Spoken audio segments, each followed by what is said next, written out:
আসসালামু আলাইকুম। Giants moms kitchen আপনাদেরকে স্বাগতম।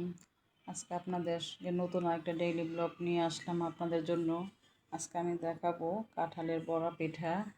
আমি কাঁঠালগুলো থেকে বিচি বের করে অলরেডি ব্লেন্ড করে নিয়েছি। ব্লেন্ড করে একটা বাটিতে হাঁড়ির মধ্যে ঢেলে নিয়েছি। কাঁঠালের রসটা ব্লেন্ড করে নিলে একদম পুরোটাই সুন্দর হয়ে যায়, আর ছেঁকে নিতে হয় না, কষ্ট হয় না। আমি এর মধ্যে চিনি দিয়ে দিলাম। চিনি আমি খুব বেশি দিব না, অল্পই দেবো, কারণ কাঁঠালটা অনেক মিষ্টি ছিল। কাঁঠালটা পেকে গিয়েছে তো বেশি, এর জন্য নরম বেশি এবং মিষ্টিও খুব বেশি ছিল। চিনিটা যা আপনাদের স্বাদ অনুযায়ী দিবেন, যে যেমন মিষ্টি খেতে পছন্দ করেন। কাঁঠালের পিঠা বাচ্চারা খুব একটা খেতে চায় না। কাঁঠাল সাধারণত পিঠা তৈরি করে দিলে পিঠাটা খেতে চায় ওরা, এই জন্যই পিঠা তৈরি করে দিচ্ছি।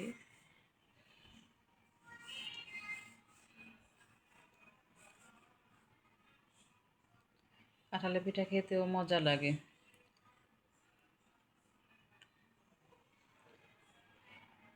আমি এখন এখানে ময়দা দিয়ে দিচ্ছি। আজকে আমি কাঁঠালের পিঠাটা বানাবো ময়দা দিয়ে। চালের গুঁড়া দিয়ে বানালে অনেক মজা হয়। আমার কাছে চালের গুঁড়া ছিল না, তাই আজকে আমি ময়দা দিয়েই বানিয়ে নিচ্ছি। অল্প অল্প করে ময়দা দিচ্ছি এবং মিশিয়ে নিচ্ছি ভালো করে। বাচ্চারা কাঁঠাল খেতে চায় না, কাঁঠাল নষ্ট হয়ে যায়, এর জন্য বিচিটা ফেলে দিয়ে ভালো করে ব্লেন্ড করে দারুণ একটা নাস্তা হয়। কাঁঠালের বড়া পিঠা খেতে অনেক সুস্বাদু হয়।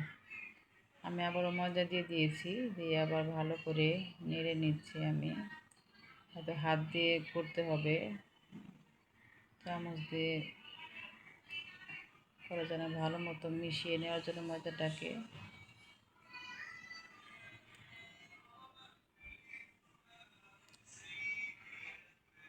আমি হাত দিয়ে যে ভালো করে পরে আরও ভালো করে মিশিয়ে নিয়েছি, আর একটু ময়দা দিয়েছি।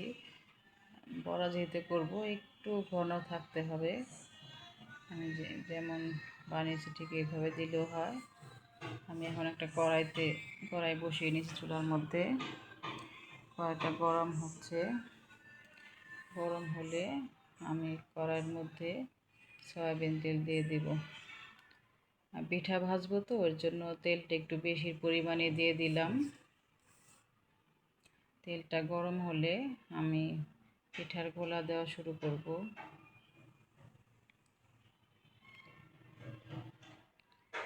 তেলটা গরম হচ্ছে।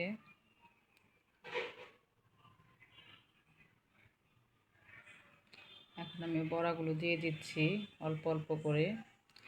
এখন এখানে চুলার আঁচটা মিডিয়ামে রাখতে হবে, কারণ বড়াগুলি দিলে যাতে দ্রুত পুড়ে না যায়, ভেতরে যেন কাঁচা না থাকে, যেন প্রথম দিকে একটু মিডিয়ামে দিয়ে ভাজতে হবে, যাতে বড়াটা সুন্দর মতো ভাজা হয়, ভিতরে যাতে কাঁচা না থাকে। পরের দিকে একটু বাড়িয়ে দেওয়া যায়, শেষের দিকে অসুবিধা হয় না, কিন্তু প্রথমে দেওয়ার সময় একটু মিডিয়াম আঁচে দিতে হবে। আমি এক এক করে বড়াগুলো দিয়ে দিচ্ছি।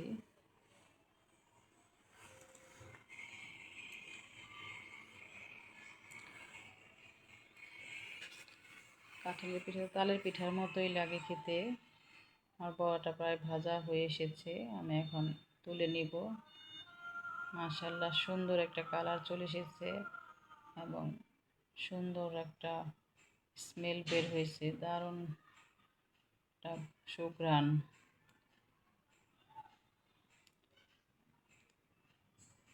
তো বাসনাটা তো সুন্দর, যেখানে যে কাঁঠাল দিয়ে বানানো হয়েছে ওইভাবে ওইরকম বোঝা যায় না, এই জন্য বাচ্চারা সহজে খেয়ে নিতে পারে, ঝামেলা করে না।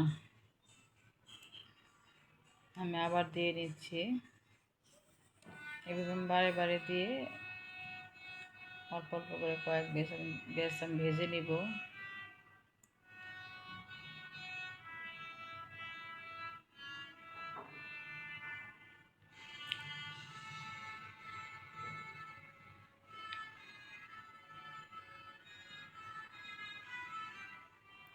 আমি একটু উল্টিয়ে দিচ্ছি।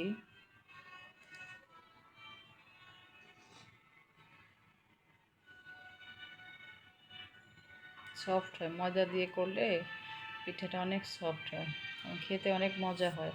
আপনারা আটা দিয়েও করতে পারবেন, ঘরে আটা থাকলে আটা দিয়ে করা যায় এবং খুব সহজে অল্প উপকরণে অল্প সময়ের মধ্যে ঝটফট একটা নাস্তা। আবার এটা পিঠা পিঠা পিঠাও খাওয়া হয়ে যায় বা একটা নাস্তার কাজও হয়ে যায়, বা বাচ্চাদের টিফিনেও দেওয়া যায়। ঝটপট একটা নাস্তা রেসিপি এবং অনেক সুস্বাদু হয়।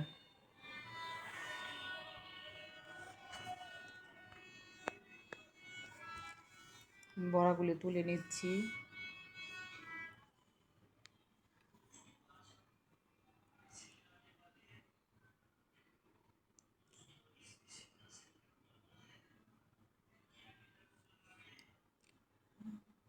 আর বড়াগুলো ভাজা হয়ে গিয়েছে।